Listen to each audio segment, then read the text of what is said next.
Hello everyone, welcome to exam B students. My name is Kailash Tiwari and आज की इस video में हम डिस्कस करने वाले हैं tricks to cover the current agriculture and rural development. बहुत सारे स्टूडेंट्स की क्वेरी आती है कि सर करंट अफेयर्स पढ़े पर कितने मंथ्स का, ओके, स्कीम्स पढ़े पर कितनी स्कीम्स, डेटा पढ़े पर कितना डेटा, एंड डेटा तो वैसे ही बहुत ज्यादा डिफिकल्ट या फिर दिखता बहुत कम्बरसम है। तो मैं आज आपको कुछ ट्रिक्स शेयर करने वाला हूँ जिसके थ्रू आप ये चीजों को याद कर सकते हो। मैंने कुछ कुछ चीजें पहले भी बताई हैं, आज फिर से इन सारी चीजों को रिवाइज करेंगे। तो सबसे पहले तो आपको ये समझना है कि करंट एआरडी या फिर जब हम बोलते हैं dynamic ARD, dynamic ARD, A agriculture and rural development. तो एग्रीकल्चर और रूरल डेवलपमेंट, कृषि एवं ग्रामीण विकास से रिलेटेड जो रेगुलर या फिर करंट चीजें चल रही हैं न्यूज में, वो क्या क्या है इनको समझते हैं। सबसे पहले है डेटा। अब डेटा कैसा है? प्रोडक्शन से रिलेटेड हो सकता है। ये सिर्फ एग्रीकल्चर नहीं बल्कि हॉर्टिकल्चर से रिलेटेड हो सकता है। हॉर्टिकल्चर के अलावा एनिमल हस्बेंड्री, फिशरीज, किसी भी चीज से रिलेटेड डेटा हो सकता है। ओके, देन जीडीपी और जीबी, जैसा कि एक क्वेश्चन हर साल हमें देखने को मिलता है कि ग्रोथ इन एग्रीकल्चर, क्योंकि ग्रोथ इन एग्रीकल्चर सेक्टर या फिर प्राइमरी सेक्टर हम कैसे मेजर कर सकते हैं in the terms of GVA. जैसे कंट्री की ग्रोथ को हम ओवरऑल जीडीपी में देख सकते हैं। Similarly rankings, state wise ranking, और उसके अलावा जो नेशनल रैंकिंग्स हैं, वर्ल्ड वाइड रैंकिंग्स है, किसी भी चीज के एरिया में ये हो सकती है। उसके अलावा है रिपोर्ट्स, जैसे रिपोर्ट्स है या फिर सेंसस है या फिर सर्वे है, कुछ भी है, ये सारा डेटा। तो अब आप देख सकते हैं कि कितना सारा ये डेटा है। अब इस सारे डेटा को याद करना और कौन सा डेटा रेलेवेंट है, किसको याद रखना, ये ज्यादा इंपॉर्टेंट है। तो एक चीज हम ये डिस्कस करेंगे। दूसरा आता है current agriculture and rural development में स्कीम्स। बहुत सारी स्कीम्स हैं, बहुत सारी ऐसी स्कीम्स हैं जिसके थ्रू गवर्नमेंट डायरेक्ट डेवलपमेंट को डायरेक्ट करती है एग्रीकल्चर और रूरल डेवलपमेंट सेक्टर में। तो बहुत सारी एआरडी स्कीम्स हैं। कौन सी स्कीम्स हैं, कितनी स्कीम्स हैं, ये भी हम आज जानेंगे। थर्ड चीज आती है करंट अफेयर्स। तो एग्रीकल्चर एंड रूरल डेवलपमेंट से रिलेटेड जो भी टॉपिक्स हैं, इश्यूज हैं, न्यूज में जो सारी चीजें रही हैं, वो करंट एआरडी का पार्ट होती है। अब आपने देख लिया कि मेजोरिटी जो करंट एआरडी की जब हम बात करते हैं और लगभग जिसमें 40% या इवन 50% तक हमारा पार्ट कवर होता है एग्जामिनेशन में, उसमें तीन मेजर चीज है। एक है डेटा, दूसरा है स्कीम, तीसरा है करंट अफेयर। इन तीनों को ही कैसे हम कुछ तरीकों से पढ़ सकते हैं, वो आज हम डिस्कस करने वाले हैं। ये सिलेबस है, आप सिलेबस में देख सकते हो। एआरडी का सिलेबस में एग्रीकल्चर का सिलेबस देखेंगे तो सबसे नीचे जो जे पॉइंट है वहां पे पूरा करंट एग्रीकल्चर सिनेरियो दिया हुआ है। सिमिलरली रूरल डेवलपमेंट में देखेंगे तो पंचायती राज के साथ साथ सारी स्कीम्स यहाँ पे मेंशन की हुई है। और आप देखेंगे कि हर साल जो मेंस का एग्जामिनेशन है या फिर स्कीम्स पूछी जाती है तो मनरेगा होता ही होता है, एनआरएलएम होता है, स्वच्छ भारत रूरल हाउसिंग पूरा, या फिर अभी इसको एसपीआरएम हम बोलते हैं, एसपीएमआरएम, Shyama Prasad Mukherjee rural urban mission, पहले ये पूरा होती थी, providing urban amenities in rural area. तो ये सारी स्कीम्स यहाँ पे मेंशन की हुई है।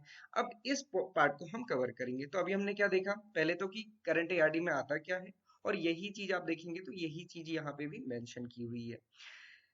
पिछले साल का पेपर देखेंगे करंट एआरडी या डायनामिक्स, अगर आप क्वेश्चंस देखेंगे तो आपको क्वेश्चन वही सारी चीजें मिलेंगी जो अभी जस्ट हमने ऊपर डिस्कस की। देखिए 7 क्वेश्चंस रिलेटेड टू स्कीम्स, तो ये सारी स्कीम्स है। फिर डेटा, एमएसपी से रिलेटेड डेटा। रिपोर्ट्स, एमपीडा की रिपोर्ट है या फिर एमएसपी है, तो ये रिपोर्ट से डेटा है। और उसके अलावा फिर बाकी डेटा जैसे जीवी का है, फूड इन प्रोडक्शन है, एमपीडा से रिलेटेड डेटा है। तो ये सारे डेटा, स्कीम्स और करंट अफेयर्स, इन तीनों चीजों से ही आपसे क्वेश्चन पूछा जाने वाला है। फेज 2 में भी आप देखेंगे डायनामिक क्वेश्चन। आप देखिए ई नैम से रिलेटेड क्वेश्चन था, परंपरागत कृषि विकास योजना से रिलेटेड, आप प्रधानमंत्री आवास योजना से रिलेटेड, नमस्ते स्कीम से, इकोनॉमिक सर्वे से। तो आप देखेंगे ऑब्जेक्टिव पार्ट में भी जो मैक्सिमम पोर्शन है वो किसका है, डायनामिक पार्ट का। डिस्क्रिप्टिव पार्ट में देखिए प्रधानमंत्री मत्स्य संपदा योजना, नेशनल रूरल लाइवलीहुड मिशन, अभी हमने देखा इस स्कीम का नाम, PDS, public distribution system, inclusive growth and post globalisation. तो आप देखिए पूरे में डायनेमिक पार्ट का एक बहुत बड़ा रोल है। तो अब इसको इफेक्टिवली भी पढ़ना है। ऐसा नहीं है कि सिर्फ स्कीम में केवल कुछ दो तीन पॉइंट्स पढ़ लिए, अब वो दो तीन पॉइंट्स अगर 15 मार्क्स के लिए आ गए तो फिर आप क्या लिखेंगे। तो दोनों ही चीज के लिए आपको रेडी रहना है। सबसे पहले हम डिस्कस करेंगे डेटा कैसे याद करेंगे। डेटा जैसे मैंने आपको बताया सिर्फ एग्रीकल्चर ही नहीं, हॉर्टिकल्चर भी हो सकता है, फ्रूट्स भी हो सकता है, फॉरेस्ट्री भी हो सकता है, एनिमल हस्बेंड्री, बहुत सारा डेटा है एग्रीकल्चर से रिलेटेड। इन सारे डेटा के लिए डेफिनेटली ऐसे तो कभी भी डेटा याद नहीं हो सकता है। ये आप देखेंगे हम कोर्स में प्रोवाइड करते हैं या कहीं भी आप डेटा देखोगे आपको जनरली ऐसे ही दिखेगा। बट आप खुद से सोचिए क्या ऐसे डेटा याद हो सकता है? एक क्रॉप का फिर भी हो सकता है, दो का हो जाएगा, तीन का हो सकता है, बट उसके बाद ये सारे ही एक जैसे लगेंगे और ये कंफ्यूजिंग हो जाएगा। और ऐसे डेटा तो कभी भी याद नहीं होगा। और दूसरी बड़ी बात है, डेटा याद भी नहीं करना है, रैंकिंग्स याद रखनी है, डेटा कुछ कुछ इंपॉर्टेंट रखना है।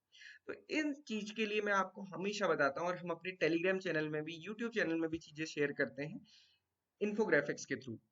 Three largest rice producing state, तो अब आप यहाँ से इसको ऐसे कर सकते हैं, West Bengal, then Uttar Pradesh and then Punjab. अब आप कहेंगे ये भी तो वही बात है, चाहे लिखा हो चाहे दिखाया हो, बट इसको थोड़ा सा यहाँ पे कोरिलेट करना है। कोरिलेट कैसे करना है? देखिए, rice producing state, paddy produce हो रहा है, पैडी प्रोड्यूस हो रहा है मतलब वाटर तो आपको सफिशिएंट चाहिए ही चाहिए। अब आप देखिए, वेस्ट बंगाल में वाटर बहुत ज्यादा है, यूपी में भी कोई कमी नहीं है पानी की, इवन पंजाब में भी नहीं है, तीनों ही जगह है। एरिया आप देखिए यूपी का बहुत ज्यादा है, बट स्टिल वेस्ट बंगाल में प्रोडक्शन ज्यादा है। उसका रीजन ये है कि वेस्ट बंगाल में 2 से 3 क्रॉप तक भी लगाई जाती है, 1 से 2 क्रॉप तो लगाई ही जाती है, जबकि यूपी में सिंगल क्रॉप ली जाती है खरीफ में, या कभी कभी समर क्रॉप ली जाती है। तो इस वजह से वेस्ट बंगाल लीडिंग है। अगर आप प्रोडक्शन में भी डिफरेंस देखेंगे, West Bengal 16.76 million tonne produce करता है, यूपी 15.27, तो बहुत ज्यादा डिफरेंस नहीं है। तो यूपी का आगे होने का रीजन क्या है? क्योंकि इस स्टेट का एरिया बहुत ज्यादा है और स्पेसिफिकली वो इरिगेशन के अंदर है। ये यहाँ पे लॉजिक बनता है जिसको आप समझ सकते हैं। अब देखिए, three state area wise, again ये किस चीज के लिए है? ये वीट के लिए है, ये राइस के लिए नहीं है। ओके सॉरी, ये this is the area wise state. तो यहाँ पे हमने देखा प्रोडक्शन वाइज ये कैसा है, एरिया वाइज। तो एरिया वाइज आप देखिए, मैंने जैसा आपको बताया था, यूपी में एरिया ज्यादा है, ओवरऑल स्टेट का भी एरिया ज्यादा है और यूपी का भी एरिया ज्यादा है। वेस्ट बंगाल में देखिए एरिया सेकंड नंबर पे है, जबकि प्रोडक्शन फर्स्ट है। रीजन क्या है? सेम एरिया पे बार बार पैडी ग्रो किया जा रहा है, मतलब खरीफ में भी इसमें पैडी ग्रो किया, रबी में फिर से पैडी ग्रो कर दिया। जबकि यूपी में क्या है, यूपी में एरिया ज्यादा है, बट खरीफ में जहाँ पे पैडी ग्रो हुआ था, अब रबी में वहां पे वीट ग्रो हुआ है। ये डिफरेंस आता है, इस वजह से ये डिफरेंसेस हैं। अब आप इसको बहुत अच्छे से याद कर सकते हैं। इसी तरीके से आपको सारी चीजों को थोड़ा सा कोरिलेट करके याद करना है। अब देखिए, largest wheat producing states, wheat producing state में प्रोडक्शन में अगर हम बात करेंगे तो यूपी लीडिंग है वीट प्रोडक्शन में। रीजन अगेन, यूपी का एरिया बहुत ज्यादा है एग्रीकल्चर के अंदर, इरिगेशन बहुत अच्छा है। देन दूसरा मध्य प्रदेश है, तीसरा पंजाब है। अब आप कहेंगे मध्य प्रदेश का भी तो एरिया ज्यादा है, फिर यूपी कैसे फर्स्ट है? तो मध्य प्रदेश में इरिगेशन फैसिलिटीज थोड़ी सी कम है रिलेटेड टू ये उत्तर प्रदेश। एरिया वाइज अगर हम देखेंगे तो वो रैंकिंग भी सेम है, UP then Madhya Pradesh and then Punjab. ये दोनों का कंपैरिजन। अब ऐसे आप जब कोरिलेट करेंगे तो लिटिल बिट आपको कंफर्टेबल रहेगा याद करने में भी और लॉन्ग टर्म। ओके, देन आता है स्कीम, सेकंड पार्ट आता है स्कीम्स। अब स्कीम्स कैसे याद करेंगे? एक तो स्कीम्स इतनी सारी, कौन कौन सी स्कीम्स और कैसे याद करेंगे? तो सबसे पहले तो स्कीम कैसे पढ़ें ये देखिए, 6 पॉइंट ट्रिक है।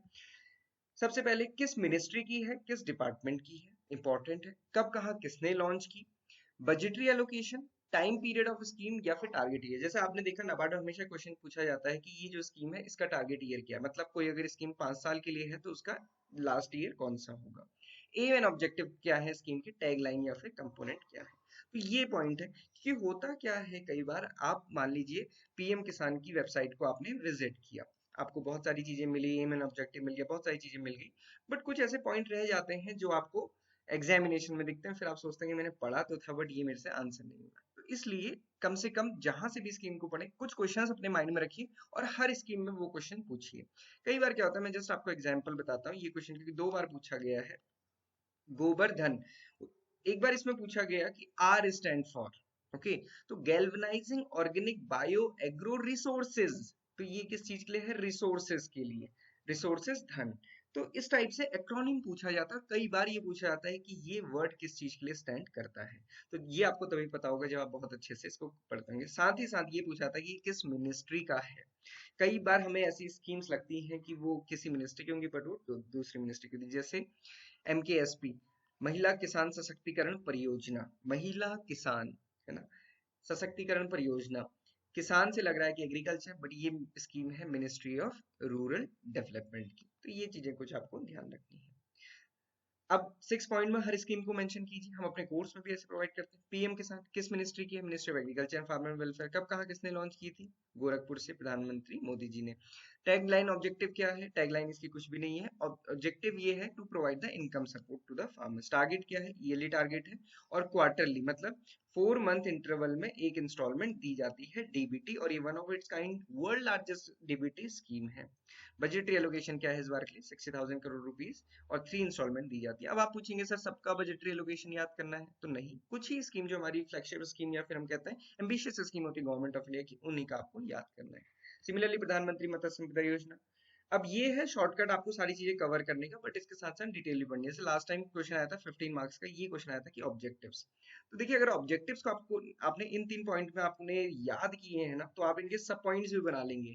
अदरवाइज क्या होता है, स्टूडेंट इसी पॉइंट को बार बार अलग अलग तरीके से लिखते हैं। प्रोडक्शन एंड प्रोडक्टिविटी हो गया, प्रोडक्शन प्रोडक्टिविटी उसके 5-6 तरीके हो गए। उसके बाद क्या और क्या ऑब्जेक्टिव है? तो पोस्ट हार्वेस्ट मैनेजमेंट। उसके बाद क्या? Regulatory framework. तो इस टाइप से आपको चीजों को याद करना है।